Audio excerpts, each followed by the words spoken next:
Hey friends, അസ്സലാമു അലൈക്കും. First of all ഒരു ക്വസ്റ്റ്യൻ കൊണ്ട് തന്നെ സ്റ്റാർട്ട് ചെയ്യാം. ഇന്ന് ഈ ഒരു ടോക്ക് കേൾക്കുന്ന നമ്മളിൽ ആരാണ് പാപങ്ങൾ ചെയ്യാത്തത്? അല്ലെങ്കിൽ ആരുടെയെങ്കിലും ജീവിതം മുഴുവൻ ശുദ്ധമായിട്ടുണ്ടോ? ആരുടെയെങ്കിലും ഹൃദയം ഒരിക്കൽ പോലും തകരാതെ ഇരുന്നിട്ടുണ്ടോ? നമ്മളെല്ലാവരും ചിരിക്കുന്നുണ്ട്, സംസാരിക്കുന്നുണ്ട്, പക്ഷേ ഹൃദയത്തിനുള്ളിൽ ഒരു ഭാരം ഫീൽ ചെയ്യുന്നു. രാത്രിയിൽ ഉറങ്ങാൻ കിടക്കുമ്പോൾ മൊബൈൽ ഫോണൊക്കെ മാറ്റിവെച്ച് കഴിഞ്ഞാൽ നമ്മൾ ഒറ്റയ്ക്കാകുന്ന ആ ഒരു നിമിഷത്തിൽ നമുക്കൊരു ശൂന്യത അല്ലെങ്കിൽ ഒരു ഗിൽട്ട് ഫീൽ ചെയ്യും. ഞാൻ അള്ളാഹുവിൽ നിന്ന് ഒരുപാട് ദൂരെയായോ എന്ന് സ്വയം ചോദിക്കും. ഇന്ന് ഈ ഒരു ടോക്ക് നിങ്ങൾ കേൾക്കാൻ ഇവിടെ വന്നത് ഒരു കോയിൻസിഡൻസ് അല്ല. അള്ളാഹു ആരെയെങ്കിലും സ്നേഹിക്കുമ്പോൾ അവൻ്റെ ഹൃദയത്തിൽ ഒരു തിരിച്ചു വരാനുള്ള ആഗ്രഹം ഉണ്ടാക്കും. മേ ബി ഇന്ന് ഈ ഒരു ടോക്ക് കേൾക്കുന്നത് തന്നെ അതിൻ്റെ ഒരു സിഗ്നൽ ആയിരിക്കും. അള്ളാഹു നിങ്ങളോട് പറയുന്നു, എൻ്റെ അടുക്കൽ മടങ്ങി വരൂ എന്ന്. നമ്മൾ പല കാര്യങ്ങൾക്ക് വേണ്ടിയും സമയം കണ്ടെത്തുന്നു. സോഷ്യൽ മീഡിയയ്ക്ക് വേണ്ടി ധാരാളം സമയം സ്പെൻഡ് ചെയ്യുന്നു. പക്ഷേ നമ്മളെ സൃഷ്ടിച്ച റബ്ബിന് വേണ്ടി എത്ര സമയമാണ് നമ്മൾ മാറ്റിവെക്കുന്നത്? ഇന്ന് നമ്മൾ സംസാരിക്കാൻ പോകുന്ന വിഷയം നിങ്ങളുടെ ജീവിതം തന്നെ മാറ്റാൻ കഴിയുന്ന ഒരു കാര്യത്തെക്കുറിച്ചാണ്. അള്ളാഹുവിലേക്ക് മടങ്ങി വരാനുള്ള അവസരങ്ങളെക്കുറിച്ച്. ഇത് വെറുമൊരു ടോക്ക് മാത്രമല്ല, ഇത് നിങ്ങൾക്കുള്ള ഒരു മെസ്സേജാണ്, ഒരു റിമൈൻഡറാണ്, അല്ലെങ്കിൽ ഒരു അവസരമാണ്. നമ്മുടെ ലൈഫ് എന്നത് ഒരു ജേണിയാണ്, ജനനം മുതൽ മരണം വരെയുള്ള ഒരു യാത്ര.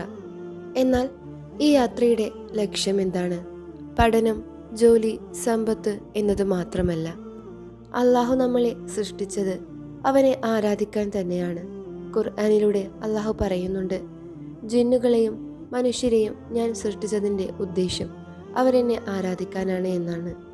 അതായത് നമ്മുടെ യഥാർത്ഥ ലക്ഷ്യം എന്നത് അള്ളാഹുവിലേക്ക് മടങ്ങി വരിക എന്നതാണ്. എന്തുകൊണ്ടാണ് നമ്മൾ അള്ളാഹുവിൽ നിന്ന് ദൂരെയാകുന്നത്? പാപങ്ങൾ ഒരിക്കലും വലുതായല്ല നമ്മൾ സ്റ്റാർട്ട് ചെയ്യുന്നത്. ചെറിയ തെറ്റുകൾ, ചെറിയ വീഴ്ചകൾ, പിശാച് അതിലൂടെ നമ്മളെ വലിയ പാപങ്ങളിലേക്ക് കൊണ്ടെത്തിക്കുന്നു. പിശാച് ഒരിക്കലും നമ്മളെ നേരിട്ട് കുഴപ്പത്തിലാക്കുന്നില്ല. അവൻ നിസ്സാരമായ കാര്യങ്ങളിൽ നിന്നാണ് നമ്മളെ പ്രോത്സാഹിപ്പിക്കുന്നത്. എന്തെങ്കിലും ഒരു തെറ്റിൽ അകപ്പെടുമ്പോൾ ഇത് ചെറിയ കാര്യമല്ലേ, പിന്നീട് തൗബ ചെയ്യാം, ഇപ്പോൾ യുവത്വം നീ ആസ്വദിക്കൂ എന്നൊക്കെ നമ്മളെ തോന്നിപ്പിക്കും. ഇങ്ങനെ പതിയെ പതിയെ നമ്മുടെ ഹൃദയം പിശാച് കഠിനമാക്കും. നബി സല്ലല്ലാഹു അലൈഹി വസല്ലമ പറഞ്ഞു, ഒരു പാപം ചെയ്താൽ ഹൃദയത്തിലൊരു കറുത്ത പാട് വരും. തൗബ ചെയ്താൽ അത് നീങ്ങും. എന്നാൽ തൗബ ചെയ്യാതെ തുടരുകയാണെങ്കിൽ ഹൃദയം മുഴുവൻ ഇരുണ്ടുപോകും. നിങ്ങൾ ചിന്തിക്കുക, നമസ്കാരം ബുദ്ധിമുട്ടായി തോന്നുന്നുണ്ടോ? ഖുർആൻ പാരായണത്തിന് താല്പര്യമില്ലേ? ദുആ ചെയ്യാനുള്ള മനസ്സ് ഇല്ലേ? മേ ബി അതൊരു സിഗ്നൽ ആയിരിക്കാം. അള്ളാഹു നമ്മളെ വിളിക്കുന്നു, എൻ്റെ അടുക്കിലേക്ക് മടങ്ങി വരൂ എന്ന്. നമ്മൾ പലപ്പോഴും കരുതാറുള്ളത്, എൻ്റെ പാപങ്ങൾ വളരെ കൂടുതലാണ്, അല്ലെങ്കിൽ എൻ്റെ ലൈഫ് മുഴുവൻ തെറ്റുകൾ കൊണ്ട് മൂടിപ്പോയിരിക്കുന്നു എന്ന്. പക്ഷേ അള്ളാഹു പറയുന്നു, എൻ്റെ അടിമകളെ, നിങ്ങൾ നിങ്ങളുടെ മേൽ അതിക്രമം ചെയ്തവരായാലും അള്ളാഹുവിൻ്റെ കരുണയിൽ നിരാശരാകരുത് എന്ന്. ഇത് എത്ര വലിയ ആശ്വാസവാക്യമാണ്. നിങ്ങൾ എത്ര പാപം ചെയ്താലും എത്ര ദൂരെ പോയാലും അള്ളാഹു പറയുന്നത് മടങ്ങി വരൂ എന്നാണ്. നമ്മൾ പലരും യുവത്വത്തിലൂടെ കടന്നുപോയിക്കൊണ്ടിരിക്കുകയാണ്. നമുക്ക് ധാരാളം ആരോഗ്യവും സമയവും ഉണ്ട്. പക്ഷേ ഒരു ദിവസം ഇതെല്ലാം ഇല്ലാതാകും. നബി സല്ലല്ലാഹു അലൈഹി വസല്ലമ പറഞ്ഞു, 5 കാര്യങ്ങൾ വരുന്നതിന് മുൻപ് 5 കാര്യങ്ങളെ വിലമതിക്കുക എന്ന്. അതിൽപ്പെട്ടതാണ് വാർദ്ധക്യത്തിന് മുമ്പുള്ള യൗവനം, രോഗത്തിന് മുൻപുള്ള ആരോഗ്യം എന്നത്. ഇന്ന് നമ്മൾ ചെയ്യുന്ന നമസ്കാരം മേ ബി നമുക്ക് നാളെ ചെയ്യാൻ പറ്റിയെന്ന് വരില്ല. ഈ ഒരു ടോക്ക് കേൾക്കുമ്പോൾ എല്ലാവരും ചിന്തിക്കും, എന്തുകൊണ്ടാണ് അള്ളാഹുവിലേക്ക് ഇപ്പോൾ തന്നെ മടങ്ങി വരേണ്ടത് എന്ന്. കാരണം നമ്മൾക്ക് യാതൊരു ഗ്യാരണ്ടിയുമില്ല.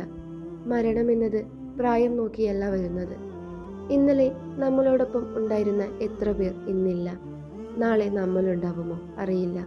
അതുകൊണ്ട് അള്ളാഹിലേക്ക് മടങ്ങി വരാനുള്ള സമയം അത് ഇപ്പോൾ ഈ ഒരു നിമിഷം തന്നെയാണ്. എങ്ങനെ അള്ളാഹുവിലേക്ക് മടങ്ങി വരാം? 1. ഒരു സജദ കൊണ്ട് തുടങ്ങുക. നമസ്കാരത്തിൽ നീ സജദയിൽ കരയുക. 2. നമസ്കാരം സ്ഥിരമാക്കുക. 5 നേരത്തെ നമസ്കാരം ഒരിക്കലും പാഴാക്കരുത്. 3 ദിവസവും ഖുർആൻ പാരായണം ചെയ്യുക. ഒരു പേജെങ്കിലും പതിവാക്കുക. 4 ദുആ ചെയ്യുക. യാ അല്ലാ, എന്നെ നിന്റെ വഴിയിൽ സ്ഥിരപ്പെടുത്തണമേ എന്ന്. രാത്രി എന്നത് ഏറ്റവും നല്ല സമയമാണ്. രാത്രിയുടെ നിശബ്ദതയിൽ എല്ലാവരും ഉറങ്ങുമ്പോൾ നീ ഒറ്റയ്ക്ക് നിൽക്കൂ. അള്ളാഹുവിനോട് അപ്പോൾ പറയുക, എനിക്ക് വഴി കാണിച്ചു തരണമേ എന്ന്. അത് ഒരു പുതിയ ലൈഫിൻ്റെ തുടക്കമായിരിക്കും.